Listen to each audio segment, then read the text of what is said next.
시청자 여러분 안녕하십니까? 6월 28일 토요일 G1 AI 뉴스 시작합니다. 횡단보도에서 신호가 얼마 뒤면 바뀌는지 알려주는 똑똑한 신호등이 있습니다. 무단 횡단 감소와 사고 예방 등의 효과가 있지만 설치 상황을 살펴봤더니 시군별로 차이가 컸습니다. 송승원 기자가 취재했습니다. 한 어르신이 신호등 앞에 섰습니다. 녹색불이 깜빡거리는 신호등을 보고 건널지 말지 망설이다 다음 신호에 건넙니다. 신호등 아래 설치된 보행신호 잔여시간 표시에 시간이 얼마 남지 않았기 때문입니다. 5초, 2초, 3초 남았다 생각하면 저도 그렇지만 다른 사람, 특히 이제 연세 드신 분들은 좀 힘들 것 같아요. 그래서 그럴 땐 좀 멈춰섰다가 다음 신호등이 켜질 때. 잔여시간 장치가 설치되면 무단 횡단 비율은 46% 감소했고 신호등을 쳐다보는 비율은 9.6% 증가했습니다. 교통안전 예방에 효과가 있다는 얘기입니다. 일단 요 적색 잔여 시간은 표시기를 설치했을 때 무단 횡단이 감소되고 그다음에 보행자분들이 신호를 좀 더 집중하게 되는 긍정적인 효과를 확인할 수 있었습니다. 이처럼 보행신호 잔여시간 표시 장치는 교통약자들이 안전하게 길을 건널 수 있도록 도움을 주고 있습니다. 하지만 시군별로 설치 대수가 큰 차이가 나는 상황입니다. 도내에 설치된 보행신호 잔여시간 표시 장치는 모두 5천여 대입니다. 원주시가 2천여 대로 가장 많고 군 단위로 갈수록 수가 줄어듭니다. 예산 때문입니다. 보행신호 잔여시간 표시 장치 한 대를 설치하는데 많게는 100만 원 이상이 드는 것으로 알려졌습니다. 재정이 열악한 지자체일수록 비용 부담을 호소합니다. 당장은 저희 예산이 아시다시피 없고요. 조금씩 확대해서 좀 기여도를 늘려놔야 될 것 같아요. 당장은 어려운 상황이고. 하지만 교통사고 예방 효과가 입증된 만큼 노인 비율이 높은 지역을 중심으로 국비를 지원하는 등 보다 적극적인 관심이 필요해 보입니다. G1 뉴스 송승원입니다. 국내 유일한 국공형 탄광인 삼척 도계관겁소가 모레 폐광을 앞두고 있는 가운데 강원자치도가 독일의 대표 탄광 지역을 찾아 폐광 지역 대체 산업 육성 전략을 모색했습니다. 김진태 지사와 김시성 도의장을 비롯한 강원도 대표단은 어제 세계적인 폐광 전문기관인 독일 보훔 폐광경우센터를 방문했습니다. 이 자리에서 강원연구원 탄광지역 발전지원센터는 보훔 폐광경우센터와 업무 협약을 맺고 과학적이고 체계적인 폐광지역 발전 전략 수립을 위한 공동 연구를 추진하기로 했습니다. 도 대표단은 또 에센에 위치한 파독광부 기념회관을 찾아 파독광부협회와 간담회도 가졌습니다.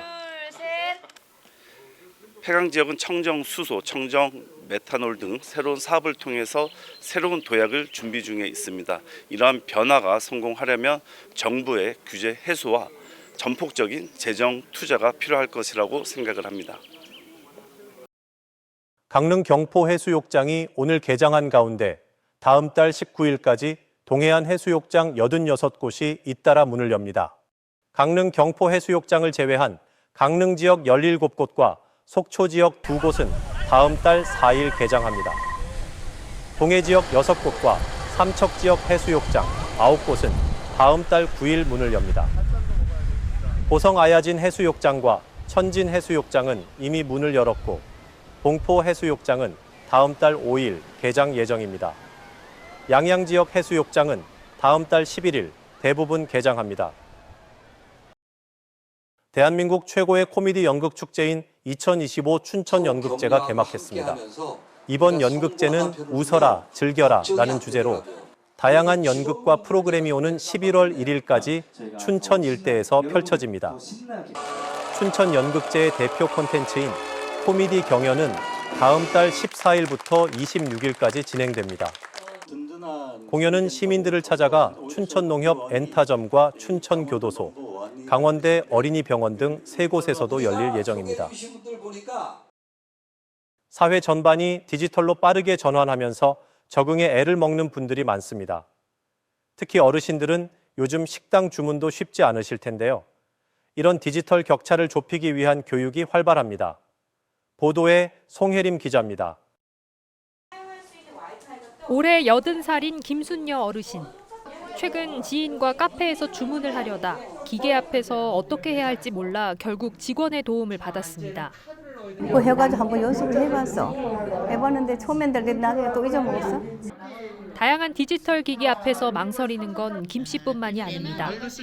아들에게 문자 메시지를 보내고 싶어도 어떻게 할 줄 모르는 어르신부터 와이파이를 설정 못해 인터넷 사용에 불편을 겪는 어르신까지. 한 공공기관의 설문조사 결과를 보면 70대 이상의 시민 중 30%만이 스마트폰 와이파이 설정을 해봤다고 응답했고 터치스크린을 기반으로 하는 키오스크를 다뤄봤다고 응답한 노인도 26.5%에 불과했습니다. 노인 10명 중 7명은 디지털 환경에 적응 못하고 있다는 얘기입니다. 디지털 정보 격차 해소의 정책이 어느 정도 효과가 있는지 그걸 좀 알아보는 것들이고 조사를 통해서 나타난 결과들을 가지고 앞으로 이제 정책을 만들 때 어떻게 어느 부분에 역점을 둬야 될 것인지. 동해시 등 자치단체들도 어르신을 대상으로 한 디지털 교육을 확대하고 있습니다. 전문 강사가 경로당을 방문해 스마트폰 어플 설치나 카메라 사용법 등을 알려주는데 반응이 좋습니다. 배움은 끝이 없고 또 우리나라에서도 전 국민이 디지털 역량 강화 교육을 시키는 건데 말이 어렵지만 사실은 조금 더 가까이 우리의 삶 속에 가속화하는 고령 사회에 대비하기 위해서라도 어르신 디지털 교육은 지자체의 중요한 역할이 될 전망입니다. 지원뉴스 송혜림입니다. 춘천 특산물 한의원 멜론 직판 행사가 춘천원 예농협 하나로마트에서 내일까지 열립니다. 춘천원 예농협과 춘천 한의원 멜론 생산자 연합회가 공동 주관한 이번 행사에선 15브릭스 이상의 고당도 한의원 멜론을 저렴한 가격에 구입할 수 있습니다. 한의원 멜론은 얇은 껍질과 풍부한 과육으로 부드러운 식감이 특징이며 1년에 40일 동안만 수확이 가능합니다. 강원자치도 내 귀농 인구가 최근 줄어들고 있는 것으로 나타났습니다. 통계청이 발표한 2024년 귀농어 귀촌인 통계 등을 보면 강원 지역 귀농 가구원 수는 549명으로 3년 전보다 46.4% 줄었습니다.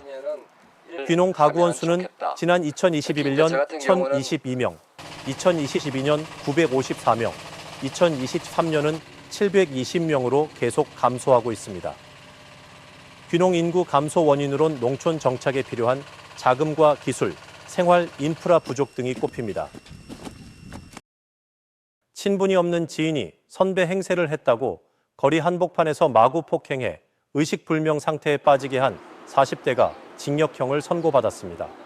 춘천지법 형사 2부는 살인미수 혐의로 기소된 42살 A씨에게 징역 4년을 선고했습니다. A씨는 지난해 12월 새벽에 춘천 한 주점 인근에서 별다른 친분이 없는 55살 B씨가 선배 행세를 한다는 이유로 B씨를 무차별 폭행해 의식불명 상태에 빠지게 한 혐의로 재판에 넘겨졌습니다. 고성군이 통일 전망대를 찾는 관광객 편의를 위해 모바일 애플리케이션을 출시합니다. 이에 따라오는 30일부터 통일 전망대를 찾는 관광객은 스마트폰으로 신분 확인과 출입 등록을 진행할 수 있습니다. 또 애플리케이션을 통해 사전 방문 예약과 운영 일정을 확인할 수 있으며 기존 3시간이었던 관광 허용 시간도 4시간으로 연장합니다.